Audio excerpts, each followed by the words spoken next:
Hello student, welcome to Concept Classes. Today we are going to discuss class 10th history second chapter historiography Indian tradition. We have already done our first part, second chapter historiography in the Asian period and historiography in the medieval period. Now today we are going to discuss historiography in the modern period. In the 20th century, the Indian archaeological exploration and the research started under the British rule. तो बता रहा है कि 20th century में archaeological exploration research start हुई किसके under में? British rule में। A number of Asian site where excavated under the supervision of sir Alexander Cunningham, the first director general of the archaeological survey of India.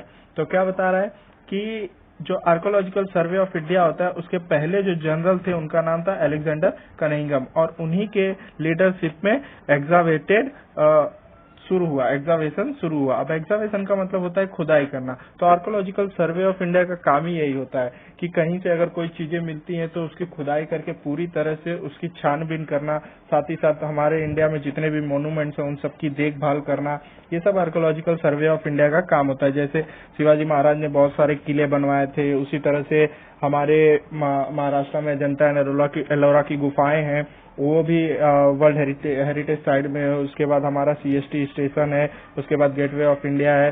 तो this is all are monument. तो इन सब का देख रेख करने की जिम्मेदारी किसकी होती है? आर्कोलॉजिकल सर्वे ऑफ इंडिया की। तो हमारे आर्कोलॉजिकल सर्वे ऑफ इंडिया के जो पहले डायरेक्टर जनरल थे उनका नाम था अलेक्जेंडर कनिंघम। तो इन्हीं के शासन काल में एग्जावेशन स्टार्ट हुआ था, खुदाई स्टार्ट हुई थी। He choose mainly the site mention in the Buddhist text for this purpose. और इन्होंने सबसे पहले उस साइट को चूज किया था खुदाई करने के लिए जहां से हमें बुद्धिस्ट टेक्स्ट मिले थे, जो बुद्धिस्ट जगह थे जहां पर गौतम बुद्ध ने समाधि ली थी, यहाँ पर या फिर जहां पे उन्होंने पहला उपदेश दिया था, या फिर जहां पर उनके रहने की व्यवस्था थी, उन सब जगहों को इन्होंने सबसे पहले ढूंढा था अपनी रिसर्च के लिए। Now Harappa civilisation was discovered during the tenure of sir John Marshall. Because of this discovery the antiquity of the Indian history could be tracked to 3rd millennium before common era or even earlier। तो बता रहा है कि Harappan civilisation की जो खोज हुई वो सर जॉन मार्शल के शासन काल में हुई। मतलब जब sir John martial archaeological survey of India के डायरेक्टर बने तो इन्हीं के शासन काल में हड़प्पन सिविलाइजेशन की खोज हुई। और एनिक्वेट का मतलब होता है प्राचीन काल। तो इन्हीं की वजह से, सन जॉन मार्शल की वजह से ही हम लोग इतने प्राचीन चीजों को ढूंढ सके। नहीं तो हमें क्या लगता था कि हमारा जो भारत है वो एक नया है, ज्यादा पुराना नहीं है। लेकिन सन जॉन मार्शल की वजह से हम लोगों ने क्या किया, पता किया कि जो भारत में सिविलाइजेशन हुए थे वो बहुत पहले हुए थे, लगभग 3rd millennium before common era में हुए थे। मतलब हमारा जो रहन सहन है, जिस तरह से आज हम रहते हैं घरों में, जिस तरह से हमारी नालियां बनी होती है, ये सब बहुत पहले से चला आ रहा है। सन जॉन मार्शल ने इसके ऊपर खोज किया। और इन्हीं के साथ में थे दयाराम साहनी, जिन्हें बोला जाता है कि उन्होंने हड़प्पन सिविलाइजेशन की खोज की 1921 में। और हड़प्पन सिविलाइजेशन की ज्यादातर साइट तो इस टाइम पाकिस्तान में है, लेकिन 1921 में वो हिंदुस्तान में ही था।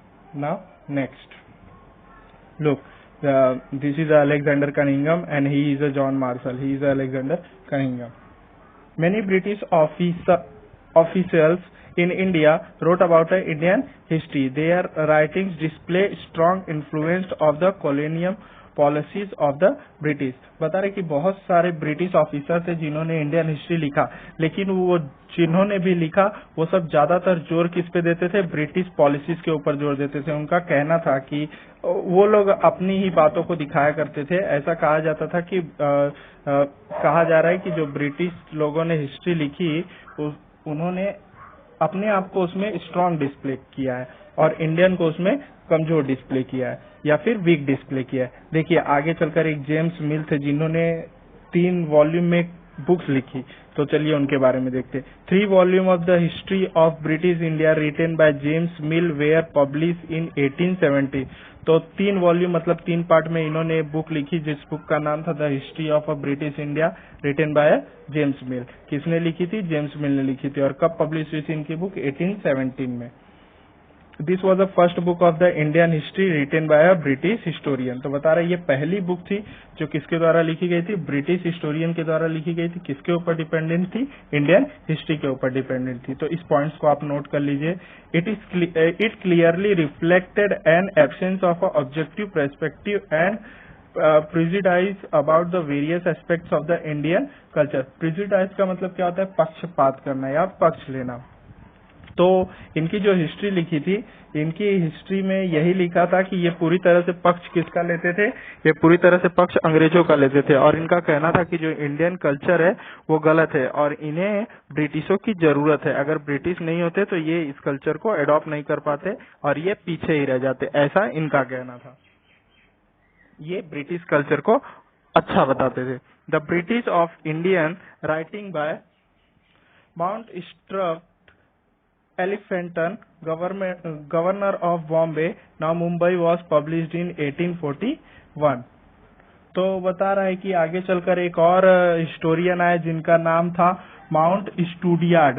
माउंट स्टूडियार्ड एल्फिंस्टन, ये गवर्नर थे बॉम्बे के जो अभी मुंबई है। इनकी भी एक बुक पब्लिश हुई 1841 में और इनकी बुक का नाम था द हिस्ट्री ऑफ इंडिया। देखिए, The period of Maratha Empire is a very important in the Indian history. Grand Duff name stand out among the British officer who wrote about a Maratha history। बता रहा है कि Maratha empire जो था वो बहुत ही importance रखता है इंडियन हिस्ट्री में। और ग्रैंड डफ जो ब्रिटिश ऑफिसर थे जिन्होंने मराठास के बारे में हिस्ट्री लिखी और इनकी बुक का नाम था a history of Marathas. This book is publish in 3 volume और इनकी बुक 3 वॉल्यूम में पब्लिश हुई थी। ग्रैंड डफ writing also shows the British inclination of condemning Indian culture and history. Similar tendency is witnesses in colonial Todd's writings about a Rajasthani history. बता रहा है कि इनकी जो बुक थी वो 3 वॉल्यूम में पब्लिश हुई थी और ग्रैंड डेफ ने भी पूरी तरह से झुकाव अंग्रेजों की तरफ देकर ही हिस्ट्री लिखा है। इन्होंने भी इंडियन कल्चर और हिस्ट्री की क्या की, निंदा की। यहाँ पर कंडेमनिंग का मतलब होता है निंदा करना, निंदा करना मतलब बुरा बताना इनके बारे में। और ये ग्रैंड डेफ जो थे ये विटनेस थे, इन्होंने ब्रिटिश कॉलोनीज को देखा था और इन्होंने ही राजस्थानी हिस्ट्री के ऊपर भी बुक लिखी। The 2 volume written by William Wilson Hunter on Indian history so the somewhere empirical treatment of the subject. बता रहा है कि आगे चलकर एक हिस्टोरियन आए, वो भी ब्रिटिश ही थे, उनका नाम था विलियम हंटर और उन्होंने इंडियन हिस्ट्री के बारे में लिखा, लेकिन उन्होंने कुछ बातें इंडियन के निष्पक्ष में कही। निष्पक्ष मतलब उनकी तरफ से कही।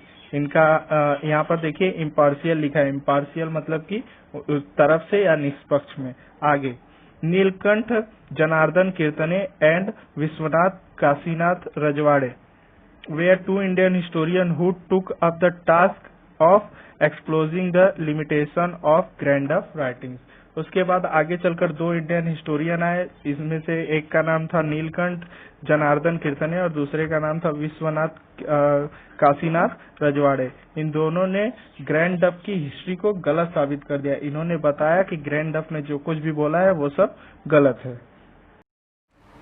Next 2.2 Indian historiography various ideological framework. तो अब हम लोग देखेंगे कि इंडियन हिस्टोरियोग्राफी में भी तरह तरह के जो आइडियोलॉजिकल फ्रेमवर्क थे, तरह तरह की विचारधारा थी, उसके बारे में जानेंगे। तो सबसे पहला है कॉलोनियल हिस्टोरियोग्राफी। तो कॉलोनियल हिस्टोरियोग्राफी वही था जो ब्रिटिशों ने हमारे इंडियन के बारे में हिस्ट्री लिखी थी, उसको हम कॉलोनियल हिस्टोरियोग्राफी बोलते थे। The earlier scholar who studies and wrote Indian historiography were mainly British officer and Christian missionaries. Their prejudice clearly reflected in the way of some of them have ridiculed Indian culture. Their writings were used to justify the colonial British rule. तो देखिए बता रहा है कि जितने भी British officers थे या फिर क्रिश्चियन मिशनरीज थे, क्रिश्चियन मिशनरीज का मतलब यही होता है कि जैसे मदर टेरेसा जो क्रिश्चियन धर्म का प्रचार प्रसार करने आई थी, तो वही होते Christian missionary.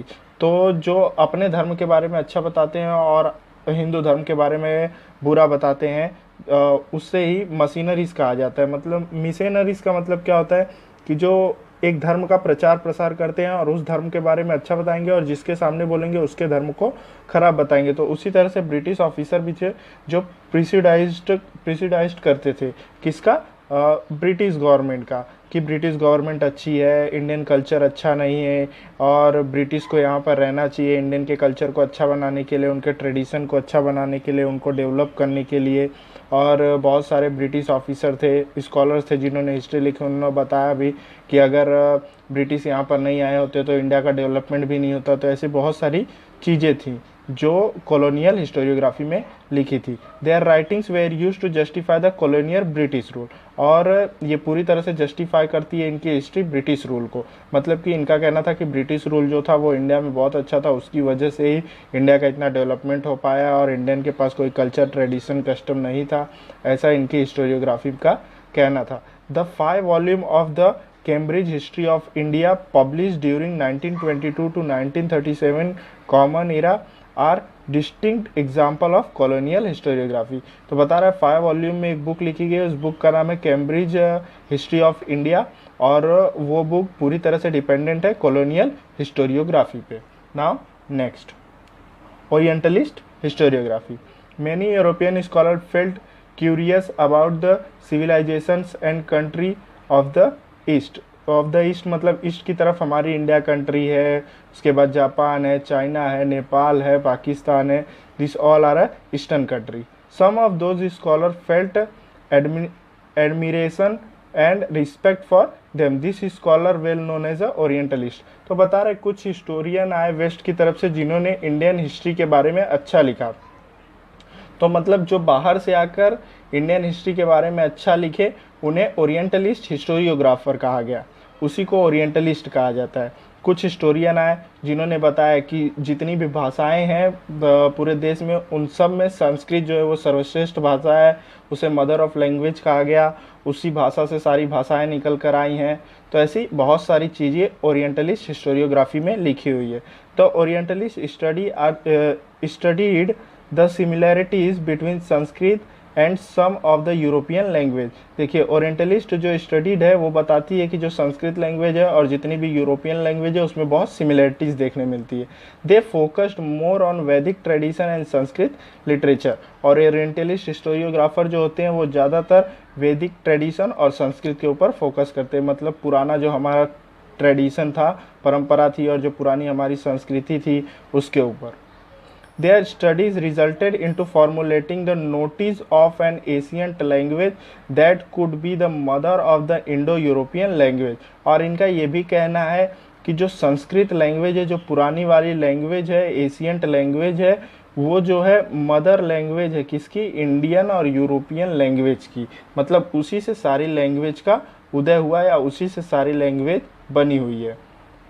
In 1784, Sir William John founded Asiatic Society in Kolkata. It opened the door for research in ancient Indian literature and history। तो 1784 में सर विलियम जॉन ने एक एशियाटिक सोसाइटी की स्थापना की जो कोलकाता में थी, और यहाँ पर रिसर्च होता था किसके बारे में, एशियंट इंडियन कल्चर के बारे में, या फिर लिटरेचर, लिटरेचर मतलब साहित्य के बारे में, और हिस्ट्री के बारे में, मतलब इंडिया की एशियंट हिस्ट्री के बारे में कोलकाता में रिसर्च स्टार्ट हुई। Among the orientalist scholar Friedrich Max Muller deserve a special mention. In his opinion Sanskrit was a most ancient language of the Indo European language. तो एक हिस्टोरियन आए जिनका नाम था फेडरिक मैक्स मुलर, और इन्होंने बताया कि जो संस्कृत लैंग्वेज है वो एशियंट लैंग्वेज में बहुत इम्पोर्टेंस रखती है, और वो इंडो यूरोपियन लैंग्वेज का रिलेशन भी डिफाइन करती है या फिर स्थापित करती है। He was deeply interested in Sanskrit literature, और इन्हें संस्कृत पढ़ना और उसमें लिटरेसी में भी बहुत इंटरेस्ट था। आगे चलकर इन्होंने बहुत सारे संस्कृत बुक्स को यूरोपियन लैंग्वेज में कन्वर्ट भी किया है। He first translate the Sanskrit text of Hitopadesha in German language. इन्होंने एक संस्कृत टेक्स्ट था जिसका नाम था हितोपदेश, इसको ट्रांसलेट किया जर्मन लैंग्वेज में। He was the editor of 50 volume of the sacred book of the East, sacred book of the East। He also compiled Rig Veda, which has been published in 6th volume। He translated Rig Veda in Germany। इन्होंने 15 volume में एक book लिखा, उस book का नाम था secret books of east, मतलब east के तरफ के, ईस्ट मतलब ईस्ट की कंट्री के ऊपर डिपेंडेंट, ईस्ट के कल्चर के ऊपर डिपेंडेंट इन्होंने एक बुक लिखा। वो बुक 15 वॉल्यूम में थी। 15 वॉल्यूम मतलब 50 बुक थे, उसके 50 पार्ट थे। ही ऑल्सो कंपाइल्ड ऋग्वेदा, इन्होंने ऋग्वेदा को भी ट्रांसलेट किया जर्मन लैंग्वेज में। ऋग्वेदा जो है संस्कृत लैंग्वेज में लिखा था। हमारे 4 वेदास है, आपको पता होगा, ऋग्वेद, सामवेद, यजुर्वेद और Atharvaveda. Laterally, Edward said a scholar who has re-evaluated the Orientalist writings has thrown light on a imperialist interest of Orientalist scholars। तो बता रहा है आगे चलकर, एक हिस्टोरियन है जिनका नाम था एडवर्ड, और इन्होंने बताया कि जो भी भारत में राज किए थे ब्रिटिश गवर्नमेंट, या उनका मेन इंटरेस्ट क्या था, मेन मकसद क्या था, उनको यहाँ से क्या प्रॉफिट हो रहा था। तो इन्होंने उन सब चीज़ों के बारे में बताया। ये भी ओरिएंटलिस्ट स्कॉलर थे, ये भी ब्रिटिश ही थे, लेकिन इन्होंने इंडियन को इस बारे में बताया कि उन्हें यहाँ से किस बात पे फ़ायदा हो रहा था, या क्या कारण था जो यहाँ पर वो लोग रूल कर रहे थे। कुछ तो फ़ायदा होगा, तब तो यहाँ पर वो लोग रूल कर रहे थे। तो एडवर्ड ने इस बारे में अपनी बुक्स में जानकारी दी है। उनका क्या इंटरेस्ट था वो उन्होंने बताया है। Now next, nationalist historiography. तो नेशनलिस्ट हिस्टोरियोग्राफी का मतलब होता है राष्ट्रवादी इतिहास लेखक। तो राष्ट्रवादी इतिहास लेखक मतलब जो इंडिया के ही थे और इंडिया के बारे में हिस्ट्री लिखे, उन्हें नेशनलिस्ट हिस्टोरियोग्राफर कहा गया, या फिर nationalist historiography. The writings of a Indian historian who were trained in a British education system show an inclination to restore the pride in the ancient glory of India and the self-esteem of the Indian readers। तो बता रहा है कि कुछ Indian historian थे जो पूरी तरह से ट्रेन तो थे ब्रिटिश एजुकेशन के थ्रू, लेकिन फिर भी उन्हें अपने प्राचीन भारत के ऊपर महिमा थी और गर्व था। Their writings are known as the nationalist historiography। और आगे चल के उन्होंने इंडियन हिस्ट्री के बारे में बुक्स लिखी, इंडियन हिस्टोरियोग्राफी लिखी, जिन्हें हम लोग नेशनलिस्ट हिस्टोरियोग्राफी कहते हैं। Nationalist writings in Maharashtra were inspired by the Vishnu Shastri Chiplunkar. उसके बाद नेशनलिस्ट जो राइटिंग लिखने की प्रथा चालू है, महाराष्ट्र के एक स्कॉलर थे जिनका नाम था विष्णु शास्त्री चिपलूनकर। इन्होंने ही नेशनलिस्ट हिस्टोरियोग्राफी लिखने का ट्रेडिशन चालू किया था। ही क्रिटिसाइज द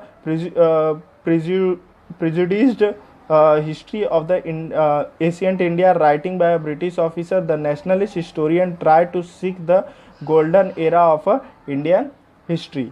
तो बता रहा है कि इन्होंने बताया कि जो ब्रिटिश ऑफिसर्स थे उन्होंने किस तरह से इंडियन की हिस्ट्री को गलत बताया है, उनके एशियन पीरियड को गलत बताया, उनके कल्चर, उनके ट्रेडिशन, उनके कस्टम को गलत बताया। इन विष्णु शास्त्री चिपलूनकर और भी बहुत सारे जो नेशनलिस्ट हिस्टोरियोग्राफर थे, उन सब ने ब्रिटिश हिस्ट्री को गलत साबित कर दिया और बताया कि the nationalist historian tried to seek a golden era of a Indian history. और इन लोगों ने क्या किया, अपनी हिस्ट्री के थ्रू लोगों को भारत के गोल्डन एरा के बारे में बताने का प्रयास किया। मतलब कि भारत कितना पुराना है और भारत कितना, एक तरह से बोला जाए तो अच्छा ट्रेडिशनली, कस्टमली और कल्चरली कितना अच्छा देश है भारत। तो भारत के गोल्डन एरा के बारे में बताने का प्रयास किया। They are at a time of blame for ignoring the critical analysis of the historical truth। उस टाइम पर क्या हुआ था, जो नेशनलिस्ट हिस्टोरियोग्राफर थे उन लोगों ने किसी भी चीज़ को क्रिटिकली एग्जामिन नहीं किया था, सिर्फ इमेजिन करके लिख दिया था और कुछ तथ्य मिले थे जिसकी वजह से उन्होंने लिख दिया, जिसकी वजह से आगे चलकर उनकी हिस्ट्री को क्या किया गया, नेग्लेक्ट किया गया, इग्नोर किया गया, क्योंकि वो क्रिटिकली एग्जामिन नहीं थी।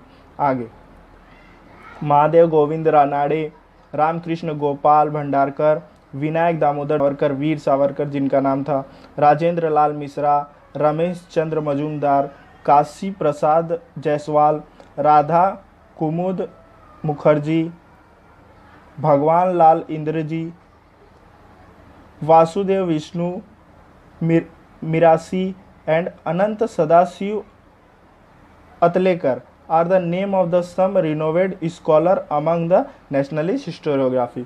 तो ये कुछ हिस्टोरियंस के नाम है जो इंडियन हिस्टोरियन थे, जिन्होंने इंडियन कल्चर, ट्रेडिशन, कस्टम और इंडियन हिस्ट्री के बारे में बहुत सारी बुक्स लिखी और इंडियन गोल्डन एरा के बारे में बताया और नॉलेज दी।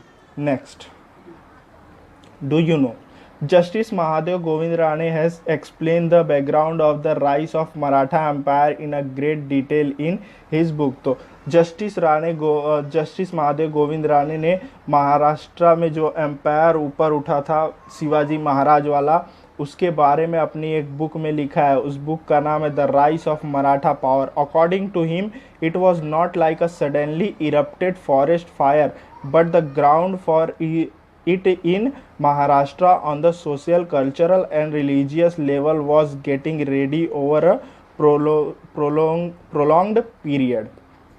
तो बता रहा है कि अब अंग्रेजों ने महाराष्ट्र की हिस्ट्री के बारे में क्या बोला था कि ये एक जैसे जंगल में अचानक से आग लग जाती है, उसी तरह से ये महाराष्ट्र का जो पावर था अचानक से उभर के आ गया। लेकिन जस्टिस महादेव गोविंद राणे ने बताया कि नहीं, ये पावर अचानक से नहीं उठा है, बल्कि उसके लिए बहुत महाराष्ट्र में ये पावर का उठना मतलब सोशल, कल्चरल, रिलीजियस लेवल के ऊपर विश्वास बनाया उन्होंने, और ये बहुत लंबा प्रोसेस था। लोगों, प्रजा के ऊपर विश्वास बनाया छत्रपति शिवाजी महाराज ने, उनकी देखभाल की, उनकी हर एक ज़रूरतों को पूरा किया, जिसकी वजह से धीरे धीरे मराठा जो है वो सुपर पावर बन गया। मतलब छत्रपति शिवाजी महाराज जो है वो सुपर पावर बन गए। यहाँ पे प्रोलॉन्ग्ड मतलब होता है लंबा period. Rajwade is well known for his writings in Marathi on a varied subjects like history, linguistic, etymology, grammar etcetera. तो बता रहा है रजवाड़े जो है वो मराठी भाषा के ऊपर हिस्ट्री लिखा करते थे और उन्हें बहुत सारी चीज़ों का, बहुत सारे नॉलेज का ज्ञान था। साथ ही साथ उनके पास शब्द साधन बहुत सारे अच्छे थे, शब्द साधन का ज्ञान था उनके पास, उनको ग्रामर का ज्ञान था। He was of the firm opinion that should be writing our own history. He compiled and edited 22 volume of Maharashtracha Itihasache Sadhan. He wrote very scholarly prefaced to each of the 22 volume. He started history is the all included image of the past society। इनका मानना था कि history जो भी आप लिख रहे हो उसको पूरी तरह से क्रिटिकली एग्जामिन करने के बाद लिखो। और इन्होंने हिस्ट्री के ऊपर डिपेंडेंट एक बुक लिखी थी जो 22 वॉल्यूम में पब्लिश हुई थी, जिसका नाम था महाराष्ट्राचे इतिहासाचे साधन। He wrote very scholarly prefaced to each other of 22 volume. और इस 22 वॉल्यूम को उन्होंने पूरी तरह से क्रिटिकली एग्जामिन करने के बाद लिखा था। He started history is the all including image of the past society. और इन्होंने इनका मानना था कि जो भी हिस्ट्री लिखी जाए उसमें पास्ट की सारी इमेजेस इंक्लूड किया जाए। मतलब जो हम हिस्ट्री लिख रहे हैं उससे हमें पास्ट की सारी इमेजेस, पास्ट की सारी बातें क्लियर हो जाए। It does not included only the stories of political image, conspiracies and war for seizing power। इनका कहना था कि जो हम लोग हिस्ट्री लिखते हैं उसमें सिर्फ पॉलिटिकल इमेज, कॉन्स्पिरेंसी या वॉर या फिर सीजिंग पावर, जिसके पास जितना पावर था, इन सब चीज़ों के बारे में ही नहीं लिखना चाहिए। या सीजिंग का मतलब होता है नौकरशाही, नौकरशाही का मतलब किसके पास कितने सारे नौकर थे, उन सब चीज़ों के बारे में ही नहीं लिखना चाहिए। ऐसा नहीं है कि ये वॉर, कॉन्स्पिरेंसी, पॉलिटिकल इमेजेस ये सब इम्पोर्टेंस नहीं है, लेकिन सबसे पहले किसको इम्पोर्टेंस देना चाहिए वो इन्होंने आगे चलकर बताया। He insist that the history should be written only using a authentic document source. इनका कहना था कि हिस्ट्री उसी के ऊपर लिखना चाहिए जिसके हमें सोर्स मिले, और उसको भी पूरी तरह से क्रिटिकली एग्जामिन करने के बाद ही लिखना चाहिए। Now the nationalist historiography help in the triggering of the independent movement of the Indian people against the British. और जो इंडियन हिस्टोरियोग्राफर थे उन्होंने जब हिस्ट्री लिखा तो उनकी हिस्ट्री को पढ़ने के बाद एक तरह से ट्रिगरिंग मतलब धक्का देना, तो एक तरह से धक्का मिला ब्रिटिशों के खिलाफ लड़ाई लड़ने का, ब्रिटिश मूवमेंट को स्टार्ट करने का। In the aspects the book the Indian war of independent 1857 writing by Vinayak Damodar Savarkar is the great important. और बता रहा है कि विनायक दामोदर सावरकर ने भी एक बुक लिखी थी, उस बुक का नाम था the Indian war of independent 1857, और ये बहुत ही इम्पोर्टेंस रखती है नेशनलिस्ट हिस्टोरियोग्राफी में। The nationalist historiography provide a movement to the writing of a regional histories to as a result the attention of a historian was drawn to the geographical condition and history of South Indian region। तो बता रहा है जो nationalist historiography थी उसको लिखने का moment तो स्टार्ट हो गया था, लेकिन उसको देखकर रीजनल हिस्टोरियोग्राफी लिखना भी स्टार्ट हो गया। रीजनल हिस्टोरियोग्राफी से मतलब है कि जगह जगह की हिस्ट्री लिखना स्टार्ट हो गया। जैसे साउथ इंडिया के लोग साउथ के बारे में हिस्ट्री लिखने लगे, नॉर्थ इंडिया के लोग नॉर्थ इंडिया के बारे में हिस्ट्री लिखने लगे, ईस्टर्न इंडिया के लोग ईस्टर्न इंडिया के बारे में हिस्ट्री लिखने लगे, मिडल इंडिया के लोग मिडल इंडिया के बारे में हिस्ट्री लिखने लगे। इसी तरह से रीजनल हिस्ट्री भी लिखी जाने लगी। तो इस तरह से हिस्ट्री लिखने की प्रथा में धीरे धीरे विकास होने लगा और रीजनल हिस्ट्री भी लिखना स्टार्ट हो गया। Next, do you know VK Rajwade founded Bharat Itihas Samaj Shodhak Mandal in Pune on 7 July 1910 to facilitate historical research. तो बता रहे वीके रजवाड़े ने एक ऑर्गेनाइजेशन की स्थापना की जिसका नाम था भारत इतिहास समाज शोधक मंडल। ये पुणे में इस्टेब्लिश हुई थी और 7 जुलाई 1910 को इस्टेब्लिश हुई थी और इसमें हिस्टोरिकल रिसर्च किए जाते थे। हिस्ट्री के ऊपर रिसर्च करने के लिए इस ऑर्गेनाइजेशन की स्थापना की थी और किसने किया था? वीके रजवाड़े ने। उसके बाद वीके रजवाड़े द्वारा लिखी गई दो पैराग्राफ्स की लाइनें दी हुई है जिसको हम पढ़ते हैं। उनका कहना क्या था, उनके विचार कैसे थे हिस्ट्री को लेकर। तो human history is defined by time and space. इनका कहना था कि ह्यूमन हिस्ट्री को हमेशा टाइम और स्पेस के साथ ही डिफाइन करना चाहिए। Describing any event necessitates that the final portrait should be spread on the complete canvas of the given time and place. इनका कहना था कि जो हिस्ट्री है वो पूरी तरह से टाइम और स्पेस के साथ ही दिखानी चाहिए ताकि उसका चित्र लेखन जो है वो अच्छे से हो सके। पोर्ट्रेट मतलब होता है चित्र लेखन और कैनवास का मतलब होता है वाटर मार्क हम लोग लगाते हैं ना, वो। तो बता रहा है कि चित्र और उसको पूरी तरह से अगर समझना है तो ह्यूमन हिस्ट्री को जो है वो टाइम और स्पेस के साथ दिखाना चाहिए। मतलब अगर हम लोग शिवाजी महाराज के बारे में बता रहे हैं तो बताना चाहिए कि उनका टाइम और मतलब किस टाइम पर वो रूल कर रहे थे और कहाँ पर रूल कर रहे थे। This is a fact, time and place. अगर हम लोग टाइम एंड प्लेस को दिखाएंगे ह्यूमन हिस्ट्री के साथ तो हिस्ट्री और अच्छे से समझ में आएगी। Only if the balanced combination of the 3 fact. इनका कहना था कि अगर सिर्फ इन्हीं 3 फैक्ट को हम लोग बैलेंस करके बताते हैं, time, space and personalities is present, मतलब समय, स्थान और उस टाइम की personality, that only an event does qualify to called so. और इसको हम लोग बेटर और अच्छी हिस्ट्री कह सकते हैं, ऐसा वीके रजवाड़े का कहना था। इनका मानना था कि अगर हिस्ट्री को हम लोग लिख रहे हैं, डिफाइन कर रहे हैं, हिस्टोरियोग्राफी लिख रहे हैं, ह्यूमन सोसाइटी के बारे में हिस्टोरियोग्राफी लिख रहे हैं, तो उसमें 2 चीज़ों का समावेश या फिर दो चीज़ों को मिक्स करना बहुत ज़रूरी है। एक तो टाइम और दूसरा स्पेस। और ह्यूमन हिस्ट्री के बारे में तो हम लिख ही रहे हैं, तो ह्यूमन, टाइम एंड स्पेस, इन तीनों का जब मिक्सअप होगा, कॉम्बिनेशन होगा, तो एक बैलेंस बनेगा जिससे बहुत ही अच्छा फैक्ट निकल कर आएगा और हमें हिस्ट्री बहुत अच्छे से समझ में आएगी। तो यहाँ पर हमारा पार्ट 2 ख़त्म होता है, 2nd चैप्टर का। अगर आपको कोई भी डाउट हो तो मुझे कमेंट करके पूछ सकते हैं।